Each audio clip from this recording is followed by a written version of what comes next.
ഗുരു ഓം ശ്രീനാരായണ പരമഗുരവേ നമഃ.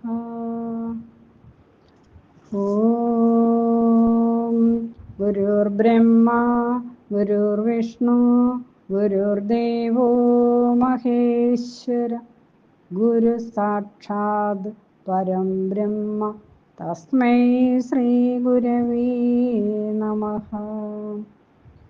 ഓം ശിവഗിരിശിഖരാഗ്രേ ദിവ്യപദ്മാസനസ്ഥം വരദമഭയഹസ്തം പാവവിധ്വംസപാദം സുജനനികരസേവ്യം ചാരുകാരുണ്യനേത്രം കലികലുഷവിനാശം നൗമി നാരായണാഖ്യം.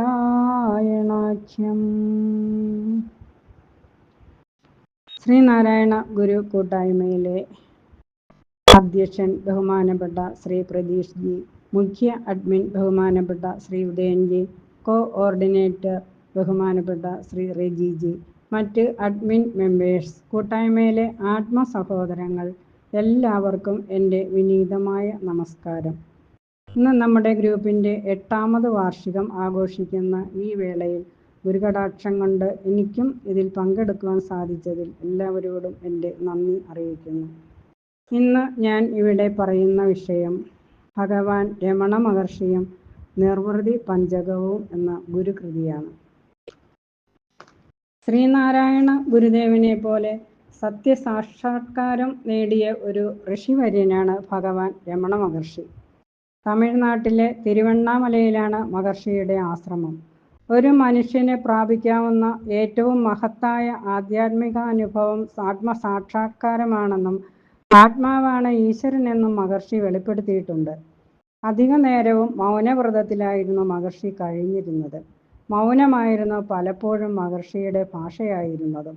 മഹർഷിയെക്കുറിച്ച് ഗുരുദേവനും ഗുരുദേവനെക്കുറിച്ച് മഹർഷിയും കേട്ടിട്ടുണ്ടായിരുന്നു. ഗുരുദേവന്റെ സന്യസ്ത ശിഷ്യനായിരുന്ന അച്യുതാനന്ദ സ്വാമികൾ ഇടയ്ക്കിടെ തിരുവണ്ണാമല സന്ദർശിക്കാറുണ്ടായിരുന്നു.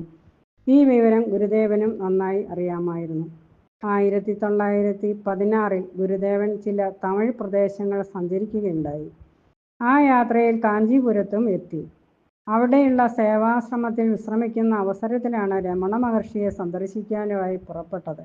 ആ യാത്രയിൽ ഗുരുദേവനെ അനുഗമിക്കുവാൻ ഭാഗ്യം സിദ്ധിച്ചത് ഗോവിന്ദാനന്ദ സ്വാമികൾ, അച്യുതാനന്ദ സ്വാമികൾ, മാമ്പലം വിദ്യാനന്ദ സ്വാമികൾ എന്നീ ശിഷ്യന്മാർക്കായിരുന്നു.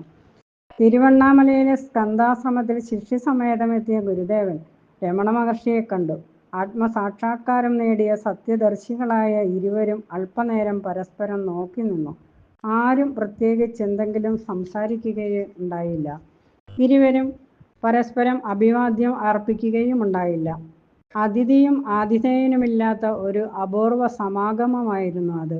സത്യദർശികളായ ആ പരമഹംസന്മാർക്ക് അന്യോന്യം ആശയവിനിമയം ചെയ്യുവാൻ യാതൊരു ഭാഷയുടെയും ആവശ്യവും ഉണ്ടായിരുന്നില്ല.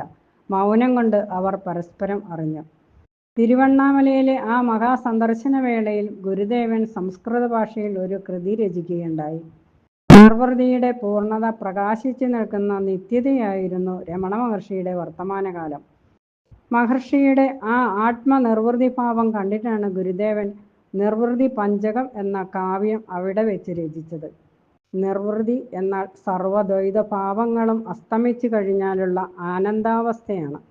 ആ അവസ്ഥയെ നിരന്തരമായി സ്വാനുഭവമാക്കി തീർത്ത ആധ്യാത്മിക മഹത്തുക്കളായിരുന്നു ശ്രീനാരായണ ഗുരുദേവനും ഭഗവാൻ രമണ മഹർഷിയും. സച്ചിദാനന്ദം തന്നെയാണ് നിർവൃതിയുടെയും സ്വരൂപം. അത് തന്നെയാണ് പരമമായ മോക്ഷം എന്ന അവസ്ഥയും. ആത്മസാക്ഷാത്കാരത്തിൻ്റെ ഈ നിർവൃതിയെക്കുറിച്ചുള്ള 5 ശ്ലോകങ്ങളാണ് നിർവൃതി പഞ്ചകത്തിൻ്റെ ഉള്ളടക്കം. പേര് എന്ത്, നാട് ഏത്, ജാതി ഏത്, തൊഴിൽ എന്ത്, വയസ്സ് എത്ര എന്നു തുടങ്ങിയുള്ള വ്യാവഹാരിക അന്വേഷണങ്ങൾ യാതൊരർത്ഥവുമില്ലാത്തതാണെന്നറിഞ്ഞ് അവയെല്ലാം ഉപേക്ഷിച്ചിട്ടുള്ളവനാണ് നിർവൃതി അനുഭവപ്പെടുന്നതെന്ന് ആദിപദ്യത്തിൽ തന്നെ ഗുരുദേവൻ വ്യക്തമാക്കുന്നു. വരണമെന്നും പോകണമെന്നും പോകരുതെന്നും പ്രവേശിക്കണമെന്നും എവിടേക്കാണ് പോകുന്നതെന്നും എപ്പോൾ വന്നുവെന്നും എവിടെ നിന്ന് വന്നുവെന്നും നിങ്ങൾ ആരാണെന്നും ഒക്കെയുള്ള വാദങ്ങളും ഞാൻ, അവൻ, ഇവൻ, അകം, പുറം, ഉണ്ട്, ഇല്ല എന്നു തുടങ്ങിയുള്ള ഭേദചിന്തകളും ഇല്ലാതായവനാണ് നിർവൃതി ഉണ്ടാകുന്നത്.